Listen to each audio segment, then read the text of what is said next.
संख्या संज्ञा बहुगण वतुड़ती संख्या, बहु और गण शब्द की संख्या संज्ञा है। ये क्यों संख्या संज्ञा की? जैसे दो प्रकार के शब्द होते हैं बहुत्व के वाचक, एक नियत बहुत्व के वाचक, एक अनियत बहुत्व के वाचक। तो नियत बहुत्व के वाचक 3, 4, 5, 6, 3 से लेकर के आगे बहुत आगे बढ़ते चले जाओ कहीं तक भी, ये नियत बहुत्व के वाचक हैं। 20 कह देंगे तो ये बहुत्व तो है पर मतलब नियत है, निश्चित है। 1000 कह दें, 2000, लाख, 2 लाख, करोड़, 10 करोड़, 20 करोड़, अरब, 10 अरब, संख, 10 संख, कितना भी बोल दीजिए, नियत बहुत्व होता है ना। और कुछ अनियत बहुत्व होता है। जैसे इस जंगल में बहुत सारे वृक्ष हैं, यहाँ पर गिनती करके नहीं बता रहे, पर यहाँ पर गिनना चाहें तो गिन सकते हैं, तो ये अनियत बहुत्व का वाचक हो गया। अनिश्चित बहुत्व है, बहुत्व है पर अनिश्चित है। और एक होते हैं वन में मनुष्यों की संख्या या कोई भीड़ को देख करके कहें बहुत सारे आदमी आए, वहाँ सभा में बहुत सारे आदमी आए, तो ये जो मैंने कहा कि बहुत सारे आदमी आए, यहाँ पर अनियत बहुत्व के रूप में कह रहा हूँ। यूँ कहूँ कि 1 करोड़ आदमी आए तो ये नियत बहुत्व हो गया, पर यूँ कहें बहुत आदमी आए तो अनियत बहुत्व का वाचक हो गया। बहुत आदमी आए ऐसे बोलेंगे ना, बहुत आदमी आए, संख्या तो बता रहे हैं पर निश्चित नहीं बता रहे। नियत बहुत्ववाची शब्दों की संख्या स्वाभाविक रूप से हो जाती है, संख्या संज्ञा हो जाती है। तो इसी तरह से अनियत बहुत्व के वाचक शब्दों की भी संख्या संज्ञा अपने स्वाभाविक रूप से हो जाएगी। तो बहु और गण शब्द का ग्रहण क्यों किया? बहु और गण इन दो शब्दों का ग्रहण क्यों किया? जबकि अनियत बहुत्व के वाचक शब्द है ना, जैसे 8, 10, 20, 1000, 2000, लाख, करोड़, इनकी संख्या संज्ञा हो जाती है, तो अनियत बहुत्ववाची बहुगण इत्यादि शब्दों की भी हो जाएगी। फिर इनका ग्रहण क्यों किया? तो इनका ग्रहण किया है नियम करने के लिए। सिद्धे सति आरंभो नियमार्थ, कोई काम सिद्ध और फिर उसको दोबारा कथन कर दें तो वो नियम के लिए होता है।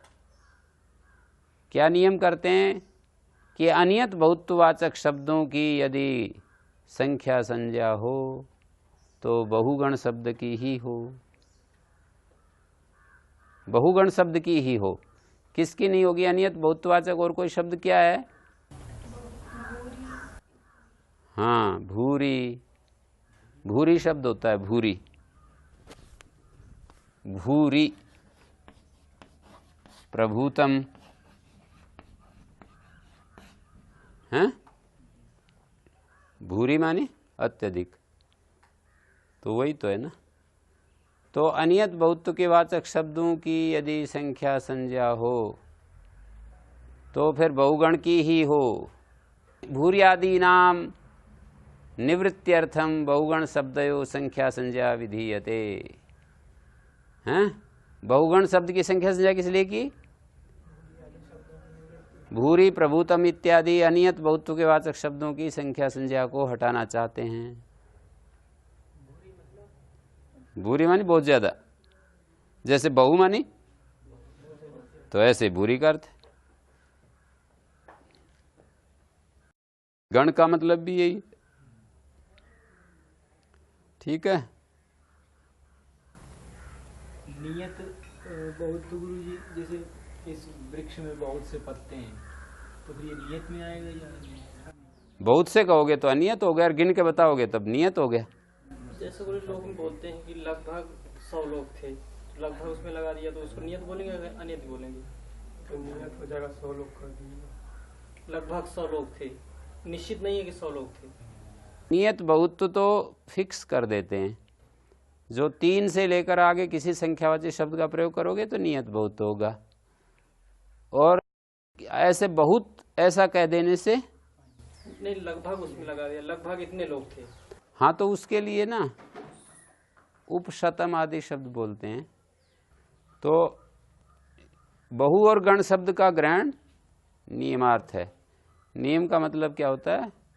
ये नियम कर रहा है कि बहु और गण शब्द की ही संख्या संज्ञा हो और किसी की नहीं,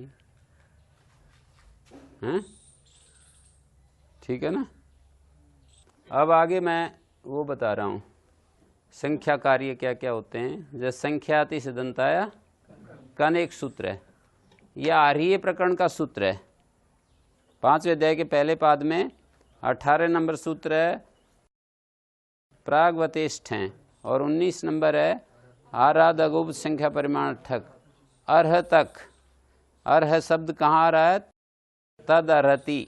अर्ह शब्द तक क्या होता है? अगोपुच्छ संख्या परिमाणार्थ। गोपुच्छ को छोड़कर, संख्यावाची को छोड़कर, परिमाणवाची को छोड़कर ठक प्रत्यय होता है। अर्ह पर्यंत इनको 3 को छुड़वा दिया, गोपुच्छ संख्या परिमाण से ठक होता है। तो क्या होगा फिर? संख्या परिमाण गोपुच्छ इनसे क्या होगा? ऊपर वाले सूत्र से ठय हो जाएगा। साथ साथ चल रहे हैं। अब आगे मैं बढ़ता हूँ। एक सूत्र आता है यहाँ से लेकर के तेन कृतम, एक अर्थ निर्देश करने वाला सूत्र आता है तेन कृतम। 36 नंबर सूत्र है। 36 है ना। तो इस सूत्र से लेकर प्रागवतेष्ठ और आराध गोपुच्छ से लेकर के तेन कृतम तक जितने सूत्र आए हैं उन सूत्रों से जो प्रत्यय होगा वो प्रत्यय किस अर्थ में होगा पूछे तो? आर्य अर्थ में होंगे। आगे आने वाले जितने अर्थ हैं उन सब अर्थों में होगा। यहां से लेकर के तेन कृतम तक जितने सूत्र हैं, जैसे संख्याति सिद्धंताया कन है, अब संख्यावाची से कन प्रत्यय कहेंगे तो वो किस अर्थ में होगा? अर्थ तो बताना पड़ेगा। तो वो आर्य अर्थ में होगा। आर्य अर्थ कितने हैं? तेन कृतम से लेकर तद अर्हति तक जितने अर्थ हैं सारे आर्य अर्थ हैं। बीच बीच में सूत्र प्रत्यय निर्देश करने वाले सूत्र हैं उनको छोड़ दो। जो अर्थ निर्देश करने वाले सूत्र हैं ना वे आर्य अर्थ कहलाएंगे। आ अर्ह शब्द है। आर्हात अका सवर्ण है पंचमी, ये है आर। आर में होने वाला वृद्धाच्छ है, ये वृद्ध प्रातिपदिक है ना। वृद्धिर्यस्याचामादेश तद वृद्धम, वृद्ध है वृद्धाच्छ है। वृद्धाच्छ पे किस अर्थ में होता है? शैषिक अर्थों में। शैषिक अर्थ कहाँ से कहाँ तक हैं? तस्सेदम तक है। तस् विकार से पहले अर्थ जो है तस्सेदम है। तो इन शैषिक अर्थों में होता है ये वृद्धाच्छ जो प्रत्यय है ना, शैषिक अर्थों में होता है। 6 प्रत्यय हो गया, 6 को ई हो गया, यस्येति चकार का लोप हो गया तो आर्य बन गया। ये है ना, ये लोप हो गया इसका तो आर्य बन गया। आर्य अर्थ आ अर्ह अर्थ में होने वाले को आर्य कहते हैं। अर्ह का मतलब है तद अर्हति। यहाँ पर तद अर्हति जो अर्थ है, तद अर्हति सूत्र को पकड़ करके आर्हात कहा है। तद अर्हति सूत्र पर्यंत क्या होता है? इधर देखो, तद अर्हति पर्यंत। तद अर्हति पर्यंत ये जो है आगे आने वाले ठक होता है। आराध गोपुच्छ संख्या परिमाण ठक। तद अर्हति पर्यंत ठक प्रत्यय का अधिकार किया जाता है। जैसे प्राग दिव्यतोण था ना, दिव्यत से पहले पहले अण प्रत्यय का अधिकार किया जाता है, तो अर्हति से पहले पहले ठक प्रत्यय का अधिकार किया जाता है। यदि इस आ को हम अभिविधि ले लेते हैं तो ये अर्थ हो जाएगा अर्हति अर्थ पर्यंत ठक प्रत्यय का अधिकार किया जाता है। अगोपुच्छ संख्या परिमाण निषेध कर दिया कि वहाँ तक अधिकार किया जाता है, लेकिन गोपुच्छ संख्या और परिमाणवाची को छोड़कर किया जाता है। गोपुच्छ संख्या परिमाणवाची से तो ठई होगा। फिर इससे आगे असमास से निष्कादिव्या, असमास में निष्कादियों से ठक होता है। किन अर्थों में होता है? आर्य अर्थों में। उससे आगे सूत्र है संख्याति सिद्धंताया कन। संख्यावाची से ती अंत वाली और शत अंत वाली संख्या को छोड़कर अतिशय दंताया क्या समास है?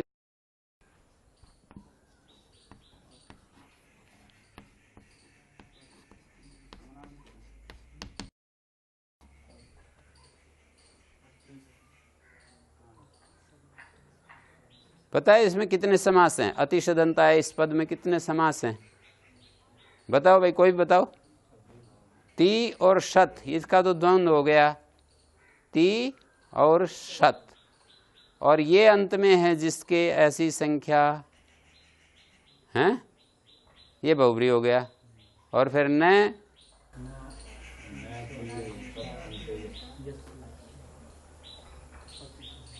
और सीधा यूं भी कर सकते हैं, न विद्यते, न विद्यते ती शत शब्दौ अंते यस्याह, नहीं विद्यमान है ती और शत अंत में जिसके, ऐसी संख्या, यस्या मानी संख्याया, उससे कन होता है। किस अर्थ में पूछेंगे तो आप बताओ? आर्ही अर्थ में, आर्ही अर्थ में कन होगा। उससे आगे क्या सूत्र है?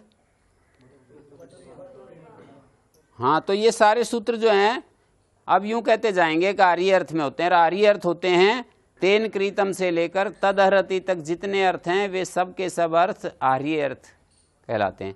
यथासंभव जितने संभव हैं उन सब अर्थों में ये प्रत्यय होते जाएंगे। ठीक है, ये एक सिस्टम है अष्टाध्यायी का, ये समझ में आने से बहुत बड़ा काम हो जाता है। एक जैसे इससे पहले ही 5वां अध्याय शुरू होता है, प्राकृति अर्थ चलते हैं।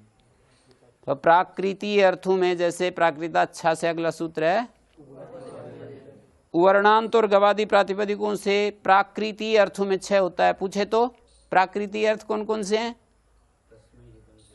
तस्मै हितम, तदर्थम विकृते प्रकृतौ, तदस तदस्मिन् स्यात्, 3 ही अर्थ हैं प्राकृति अर्थ।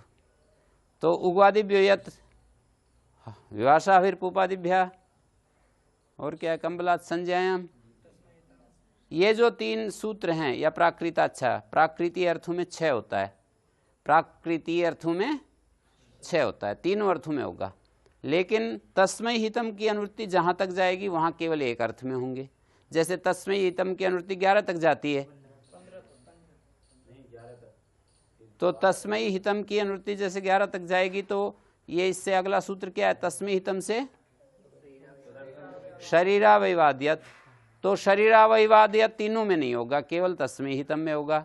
उससे अगला सूत्र है खलयव मांस तिल वृष ब्रह्मणश्च, केवल तस्मै हितम में होगा। ये शब्द ये हैं गिना दिए, जो खल यव मांस तिल वृष ब्रह्मण शब्दों से तस्मै हितम। तस्मै हितम क्या कहता है?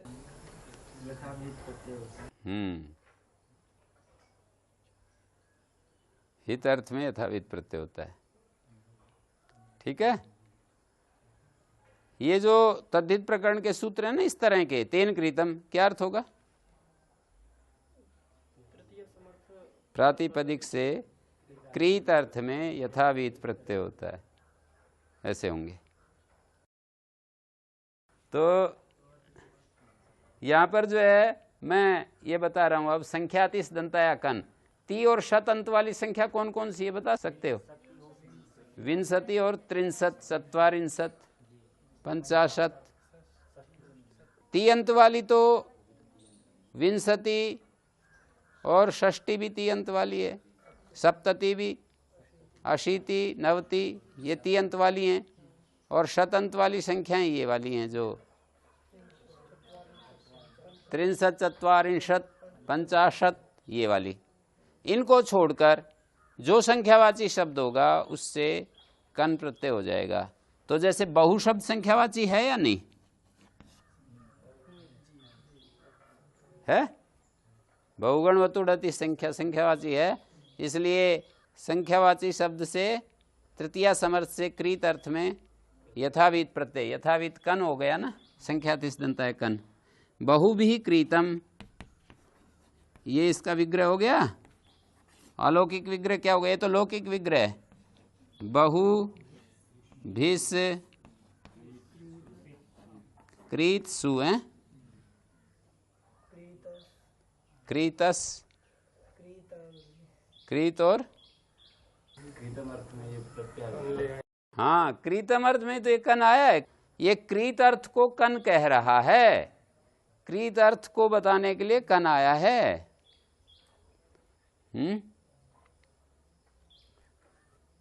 इसका तद्धित नाम है ना, इसको पूरे को कृत तद्धित प्रातिपदिक संज्ञा सुबो धातु प्रातिपदिक बन गया। बहुकह सु आएगा, तद्धित संज्ञा होने से कृत तद्धित समास प्रातिपदिक संज्ञा, प्रातिपदिक संज्ञा होने से ज्ञा प्रातिपदिक सु आएगा। ससुरू बहुकह का मतलब होता है बहुतों के द्वारा खरीदा गया, बहुतों के द्वारा खरीदा गया कंबल, या बहुतों के द्वारा, आदमियों के द्वारा ऐसा नहीं, वो करण होना चाहिए।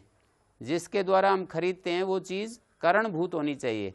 बहु भी तो यूँ भी कह सकते हो कि बहुत सारे आदमियों ने मिलकर के कोई चीज़ खरीदी, तो वो वाली यहाँ पर कर्तृत्व के रूप में जब प्रयोग होगा तृतीया समर्थ तब नहीं होगा। देवदत्तेन क्रीतम यहाँ प्रत्यय नहीं होता है। ऐसे भी नहीं होगा कि हस्तेन क्रीतम, हाथ से कोई चीज़ खरीदी, हाँ बहुत सारे रुपए से खरीदी गई चीज़, ऐसे हो जाएगा। कर्ता भी नहीं और करण भी, कुछ करण नहीं लिए जाएंगे, जैसे कि कोई ऐसी हाथ से खरीदा गया, ऐसे नहीं होगा। गणक है,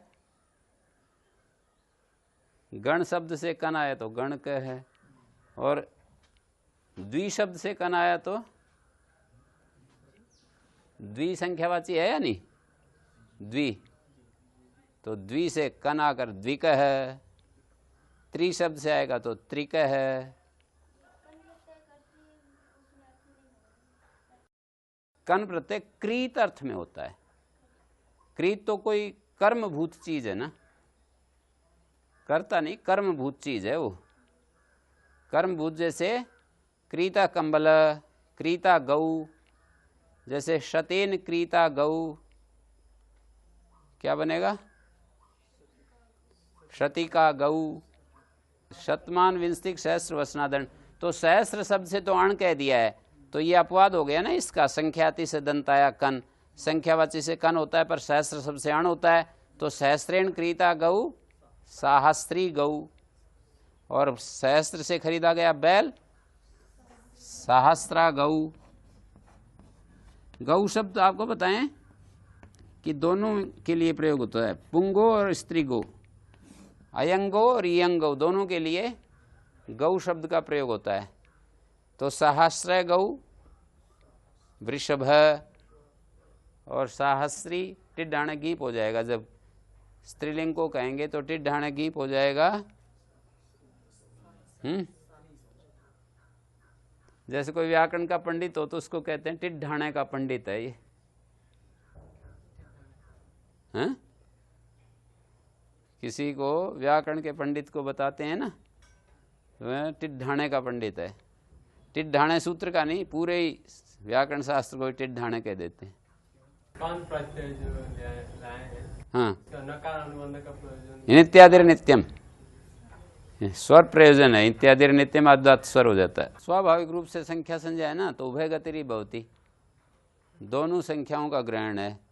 जो कृत्रिम, जो बहुगण वतु डति शब्द हैं, तथा जो स्वाभाविक रूप से जो संख्या संज्ञक हैं, उन दोनों को ही संख्या से ग्रहण कर रहे हैं। तो देखिए शास्त्र शब्द से अनंत है ना, ये टिड्ढाण है, अनंत से गीप हो जाता है, और गीप का ई यस्येति च लोप, यस्येति च लोप होकर के साहस्री बन गया।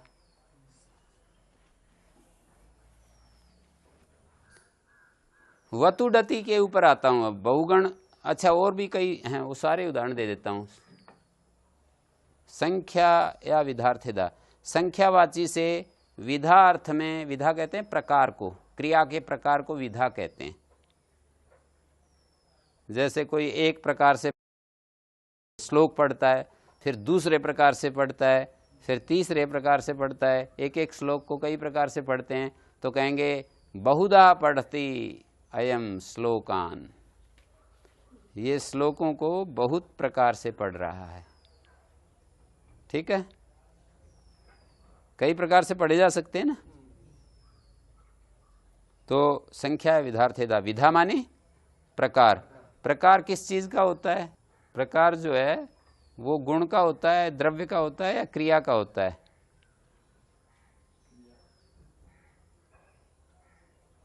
प्रकार जो है वो क्रिया प्रकार लिया गया है यहाँ पर। विधार्थ या क्रिया विषयक प्रकार लिया गया है। यहाँ पर संख्या विधार्थेदा 5वें अध्याय के तीसरे पाद का सूत्र है। संख्यावाची से जब प्रत्यय कर रहे हैं तो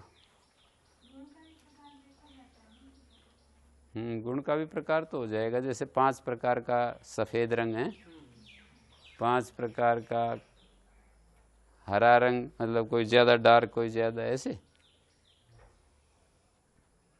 पर इस सूत्र में तो विधार्थ क्रिया प्रकार में ही लिया जाता है। नहीं, एक प्रकार में कई प्रकार होने चाहिए। जैसे एक गुण में कई प्रकार, एक क्रिया में कई क्रियाएं, ऐसे देख रहे हैं ये तो। जैसे पंचधा भुंगते 5 प्रकार से खाता है, पंचधा पठती 5 प्रकार से पढ़ता है, इस तरह का प्रकार लिया गया है। एक ही चीज का प्रकार, जैसे 5 प्रकार से खाता है, खाना क्रिया 5 प्रकार से कर रहा है, तो बहुधा गणधा ऐसे बन जाएगा है? धा प्रत्यय हो गया। कथन न शक्नोति। द्विधा, द्विधा मानी 2 प्रकार से, त्रिधा मानी 3 प्रकार से, चतुर्धा मानी 4 प्रकार से, पंचधा मानी, और 6 प्रकार के लिए क्या कहते हैं? आपका काम आ गया अब। जैसे द्विधा, त्रिधा, चतुर्धा, पंचधा, 6 प्रकार के लिए बताओ। कल ही तो बताया था मैंने।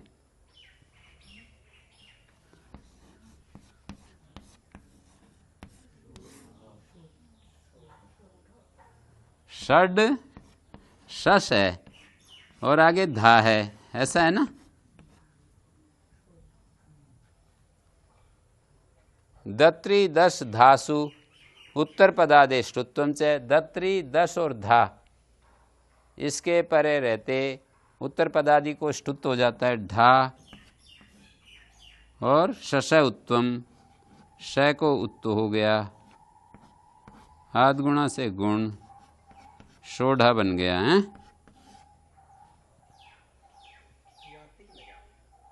शश उत्तम दत्री 10 धासु उत्तर पदादे ष्टुत्वम से। शश उत्तम, शश को उत्तो हो जाता है लोन्त्यस्य से, शश के श को हुआ है। दत्री 10 और धा के पर रहते, दत्री के पर रहते होगा तो शोडन, 6 दांत वाला शोडन होता है, और 10 षोडश होता है। षोडश मानी 16। सस के श को ऊ हो गया और 10 है, द को ड हो गया तो षोडश बन गया, और धा के पर रहते शोढ़ा बन गया। 6 प्रकार से सप्तधा, अष्टधा, नवधा। सप्तधा सप्तवारम् इति अपि कथयन्ति। कथयन्ति सप्तवारं सप्त प्रकारमेव भवति वा? सप्तधा पंचधादि 5 बार 5 बार खाता है बार, तो वो तो संख्या बहुधा अविप्रकृष्ट काले। क्या सूत्र है? संख्या विभाषा बहुधा अविप्रकृष्ट काले। ये तो चौथे पाद का सूत्र है ना, 5वें अध्याय के चौथे पाद। संख्या क्रियाभ्यावृत्ति गणने कृतसुच, द्वित्री चतुर्भ्यासुच, एक सकृत विभाषा बहुधा विप्रकृष्ट काले। तो आप क्या बता रहे थे? सप्तधा भुंगते, तो इसका अर्थ तो बार नहीं होता है, बहुधा तो आ जाएगा, बहुधा तो आ जाएगा बार में। वो तो सूत्र बना रखा है, विभाषा बहुधा विप्रकृष्ट काले तस्मिन् विषय तो सम्यक् अस्ति परम भवान तो कथयति सप्तधा भुंगते का अर्थ ये भी तो हो सकता है 7 बार खाता है। सप्तधा भुंगते इत्यस्य कृते, सप्तधा भुंगते का मतलब 7 बार खाता है। सप्तधा भुंगते का अर्थ 7 बार खाता है नहीं होता है, 7 प्रकार से खाता है।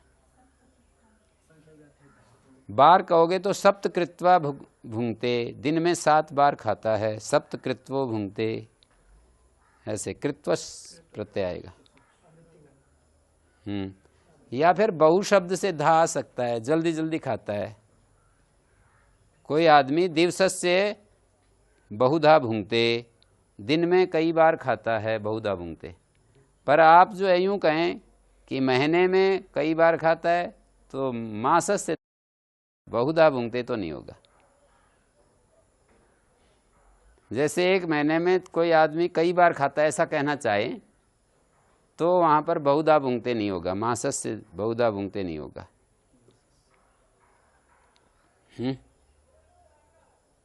एक मास में कई बार खाता है, अनेकधा भुंगते, अनेकधा भुंगते, अनेक प्रकार से खाता है। मासस्य बहुधा भुंगते ये प्रयोग नहीं होगा। दिवसस्य बहुधा भुंगते तो हो जाएगा कि ये आदमी दिन में कई बार खाता है। अविप्रकृष्ट काले कहा है ना, नजदीक नजदीक क्रिया की जा रही हो तब जो है धा प्रत्यय होता है, बहु शब्द से, विकल्प से। बहुकृत्व और बहुधा बन जाएगा। ज्यादा समय का अंतराल हो ना एक क्रिया का दूसरी क्रिया के साथ, तब ये बहुधा भुंगते नहीं होता है। समय क्रिया के अनुसार है, कई क्रियाओं में तो जल्दी जल्दी मान लो। व्यवहार से पता लगता है ना, लोक के अधीन है ये व्यवहार। तो लोक में हमें पता लगता है कि दिन में कई बार खाता है तो हमें पता लगता है, समझ में जल्दी जल्दी खा रहा है, दिन में कई बार खा रहा है। और यदि यूँ कहें कि साल में कई बार खाता है, हैं, बहुधा भुंगते वर्षस्य, नहीं, यहाँ बहुधा नहीं होगा। तो धा प्रत्यय हो गया ये, संख्या विधार्थे धा। इससे आगे सूत्र क्या है? संख्या विधार्थे धा।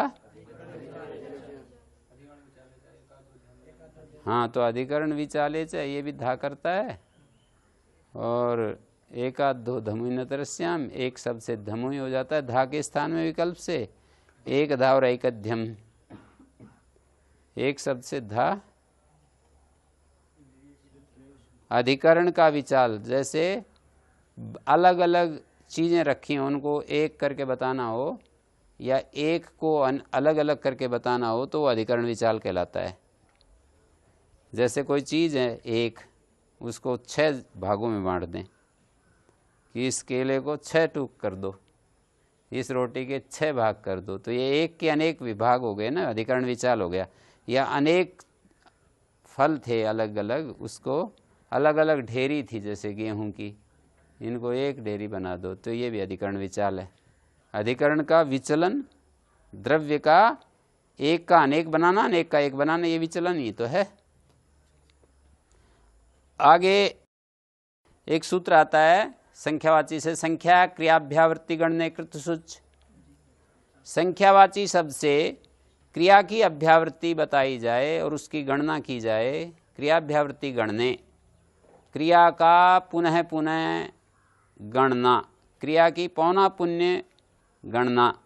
क्रिया 1 बार, क्रिया 2 बार, क्रिया 3 बार, क्रिया 4 बार, ये बार वाला आ रहा है। वो तो बार वाला आ जाएगा यहाँ पर, ये तो उसमें बोल रहे थे ना धा में, धा प्रत्यय बोल करके बोल रहे थे सप्तधा भुंगते, इसका अर्थ बार नहीं होगा। सप्तधा मानी तो 7 प्रकार से खाता है, हैं? प्रकार और ये वार एक नहीं है, प्रकार अलग चीज है, वार अलग चीज है। जैसे पंचकृत्वा भुंगते, इसका अर्थ क्या है? पंचन शब्द से कृत्व सूच प्रत्यय हो गया। अभी मैं 1 2 3 आप लोगों से, नए का लोप किससे होगा जी? बोलिए। हाँ हाँ, तो उसमें अधिकार पहले ये देखा करो कि अधिकार किसका है, वहाँ किसका अधिकार है, वो किस अधिकार में ये आता है ये पता होना चाहिए, किस क्षेत्र में, किसके पदस्य के अधिकार में। तो पद जब वो सूत्र लगाओगे ना तो वो पद होना चाहिए। तो ये पंचन पद है क्या?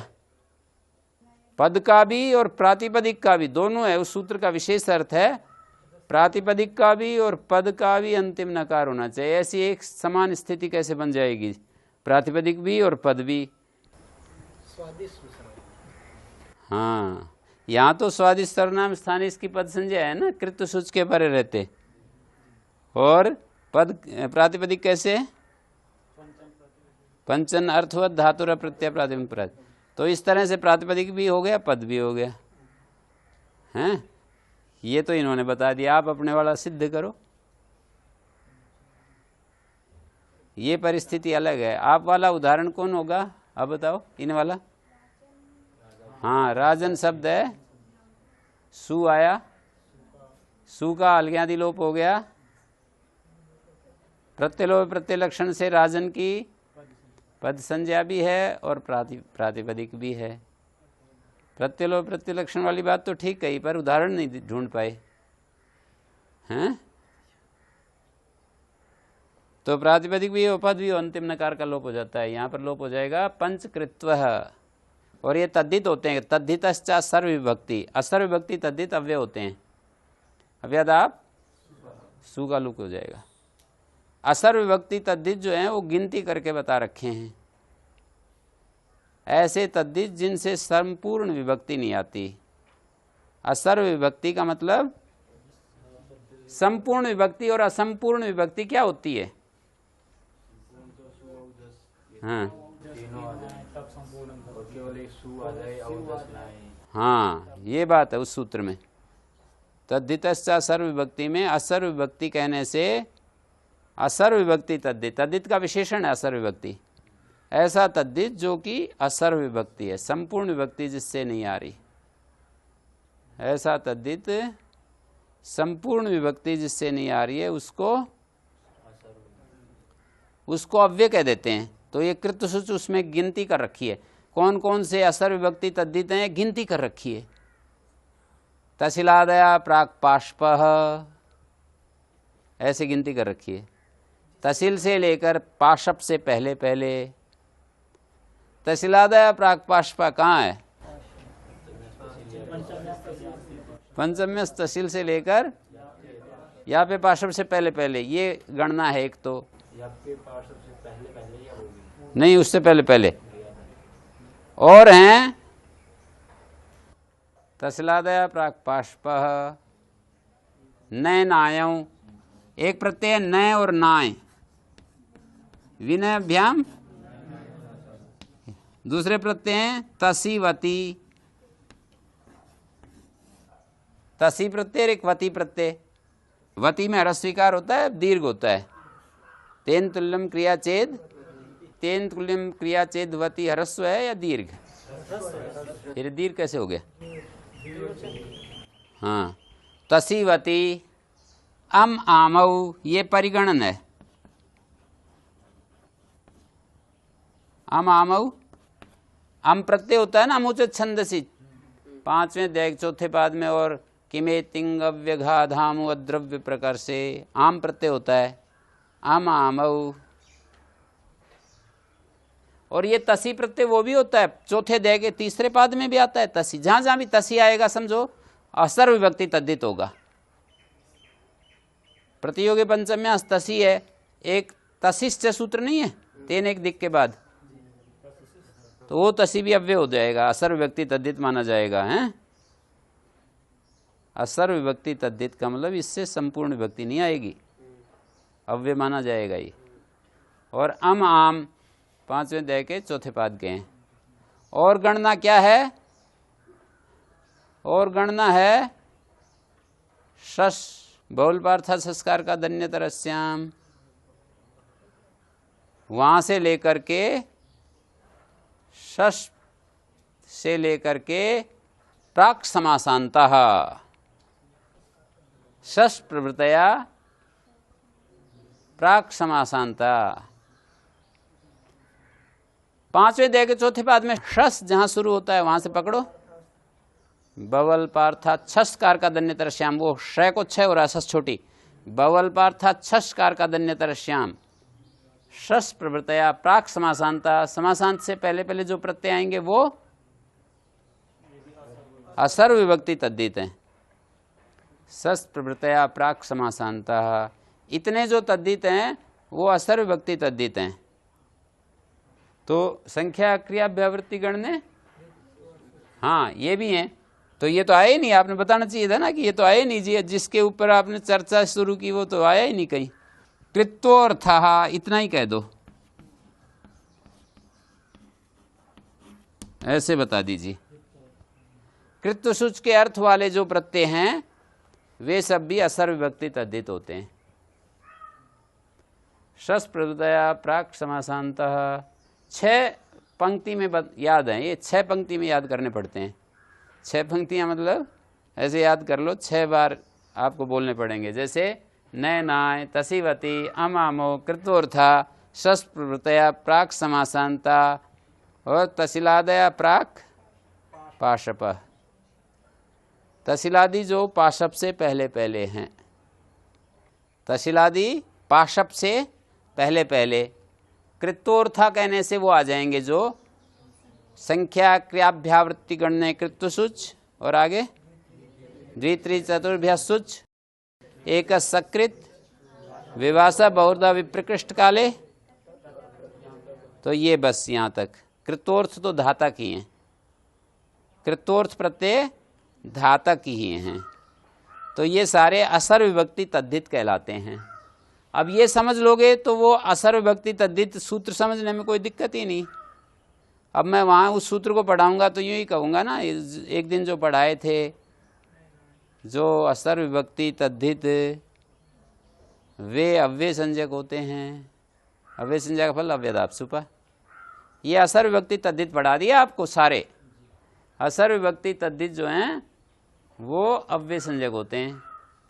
तो कृत्वसूच होगा बहुकृत्व, गणकृत्व, तावत्कृत्व, कतिकृत्व।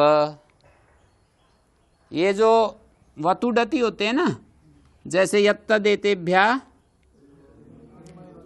यत् से वतुप,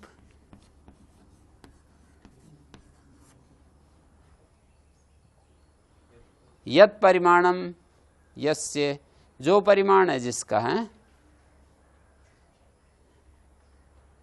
यत् शब्द से यत्तद एतेभ्य परिमाणे वतु, परिमाण अर्थ में वर्तमान जो यत्तद एतत् शब्द है उससे वतु प्रत्यय हो जाता है। परिमाण, परिमाण क्वांटिटी।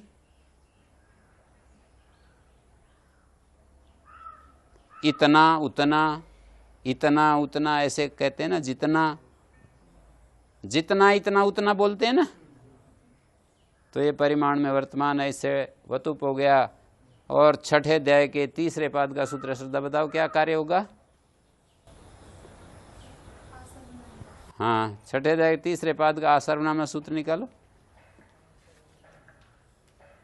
अभी अष्टाध्यायी का तो महिमा पता लगा होगा ना, आगे अष्टाध्यायी अच्छी याद होने से कहाँ लाभ मिलता है। तो इसमें अनुवृत्ति आ रही है दृक् दृश्य।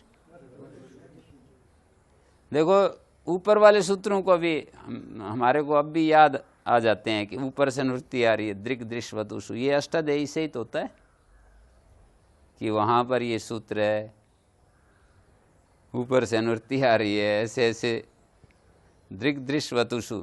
दृक् दृश्य वतु के पर रहते और आ सर्वनामना, सर्वनाम शब्द है ये। सर्वनाम बताने के लिए आपको सर्वाधिनी सर्वनाम सूत्र लगाना पड़ेगा कि ये सर्वाधिगण में पड़ा हुआ है यत् शब्द है, इसलिए ये सर्वनाम है। इसको ये सिद्ध करना पड़ेगा ये सर्वनाम कैसे है। सर्वाधिगण, गण अब समझ में आता है ना, गण क्या चीज है पता था। तो इसको आकारादेश अलोन्त्यस्य, अंतिम अल को आकारादेश हो गया। अका सवर्ण दीर्घा यावत बन गया, बहुगुण वतुड़ती संख्या हो गया। तो यावत शब्द से भी वही जो प्रत्यय मैंने अभी बताए थे ना, कन प्रत्यय हो जाता है। असंख्य संता कन, यावता कृतम यावत कह। यावत शब्द से कह प्रत्यय करेंगे, कन प्रत्यय, और कह के पर रहते इसकी स्वादिष्ट सर्वनाम स्थाने पद संज्ञा। और पदाधिकार का क्या सूत्र लगेगा, कहाँ से कहाँ तक है पदाधिकार। 8 1 16 से लेकर 54 तक, तीसरे पाद के 54 तक। इस अवधि का कोई सूत्र बताओ यदि आता है तो ध्यान में। हाँ जी, हाँ ये सही कहा। जलाम से सुनते जो है जलों को जस हो जाता है। अब कोई अगला सूत्र कोई लगने वाला बताओ। खरीच है, खर के बरते जलों को चर, रूप वही बन गया, यावत कह। ठीक है, आप यहां पर तो रूप वही बना था, फिर यहीं रुक जाते तो कहेंगे कि भाई वो सूत्र जो है प्राप्त है तो उसको हटाएंगे कैसे। प्राप्त है तो वो तो करेगा, अपना कार्य करेगा। नियम जो बने हुए हैं, जैसे मान लीजिए कॉन्स्टिट्यूशन के, तो नियम तो अपना काम करेंगे ना, तो नियम काम करेगा। दूसरा नियम ने फिर उसको वही कर दिया। यावत का तावत का आदि बनेंगे। ये तो कन प्रत्यय की बात हुई। और एक सूत्र धा का आया था ना, संख्या विधार्थी धा, तो यावत आगे धा। यहां पर क्या सूत्र कोई लग रहा है? वही तो लग रहा है, स्वादिष्ट सर्वनाम स्थाने जलाम सुनते। फिर खरीच लगा दें, लग जाएगा। हाँ, खर पर नहीं है, यावत धा। और इससे आगे क्या है बोलिए? यावत का यावत धा, क्या क्या बताया अभी मैंने? कृत्व सूच प्रत्यय, संख्या क्रियाभ्यावृत्ति गणने कृत्व सूच, यावत कृत्व तावत कृत्व। अव्यय संज्ञा होने से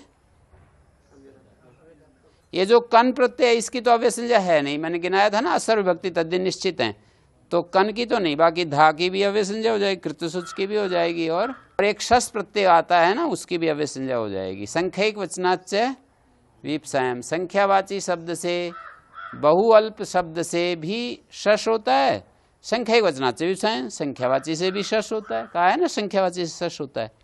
तो यावत शब्द से मान लीजिए हमने शश प्रत्यय किया, क्या क्या कार्य हुआ बोलिए? क्या कार्य हुआ यहाँ? सूत्र बोलो क्या लगा?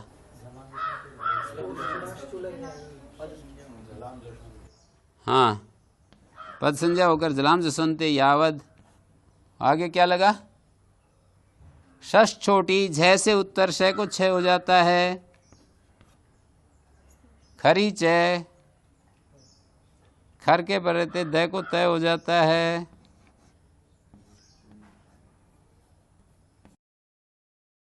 स्तोश्चु नश्चु, ये बनेगा ना। यावत शश, शश छोटी, झ से उत्तर, झ में तकार आ जाता है ना, झ भय घड़दस जब घड़दस खप छड़त चटतव कपय, झ से उत्तर खप छड़त चटतव कप, कपय तक बनता है। झ से उत्तर शय को छह, अटके पर रहते, जलाम से सोनते, जलों को पदांत में जश हो जाता है। खरी से द को, खर में छह भी आता है शय भी आता है ना, खप चढ़ चढ़ता कपय शश सर, खर के पर रहते जलों को चर हो जाता है। स्तोश्चु नश्चु, छह के योग में तय को, वही सूत्र लगते हैं, बार बार वही लगते हैं, एक बार दिमाग में सेट होने चाहिए, बस देर लगेगी नहीं। यावत छह है। बहु और गण सेव करेंगे तो फिर बहु शश, कोई बात ही नहीं, बस स को विसर्ग हो जाएगा। स्वाद्युत्पत्ति जो है ये सब अव्यय, अव्यदाप सुपह अव्यय है ना, ये शश, शश प्रवृत्तया प्राक समासांत अव्यय हैं, अव्यय है ना ये, तो अव्यदाप सुपह। बहुशः गणशः, यावच्छ है, तावच्छ है, इस तरह से बनेंगे ये। और संख्यावाची जैसे ये दूसरे शब्द है ना, जैसे पंचशः, पंचशः, द्विशः, ऐसे बन जाएंगे। दो दो देता है, दो दो लड्डू बांटता है। द्विशय ददाती, पंचशय ददाती, पांच पांच फल बांटता है। पंचशय ददाती ऐसा होगा है। और इससे ये संख्या वाले सारे सूत्र मैंने गिना दिए हैं। देखिए, संख्या तिस दंताय कन, संख्या विधार्थे धा, संख्या वचनाच विपसायाम, संख्या क्रियाभ्यावृत्ति गण्य कृत्व सूच। ये चार जगह के ये प्रसंग मैंने आपके सामने रखे हैं। कति शब्द ये डति प्रत्यांत की भी अविसंज्ञा होती है ना। किम शब्द से डति आया, जैसे किमा संख्या परिमाणे, संख्या के परिमाण में डति हो जाता है। संख्या का परिमाण बताया जाए, चुटू से अति बचेगा और डित होने से टी, टे सूत्र से टी का लोप हो गया। ये डति प्रत्यांत भी संख्या होता है।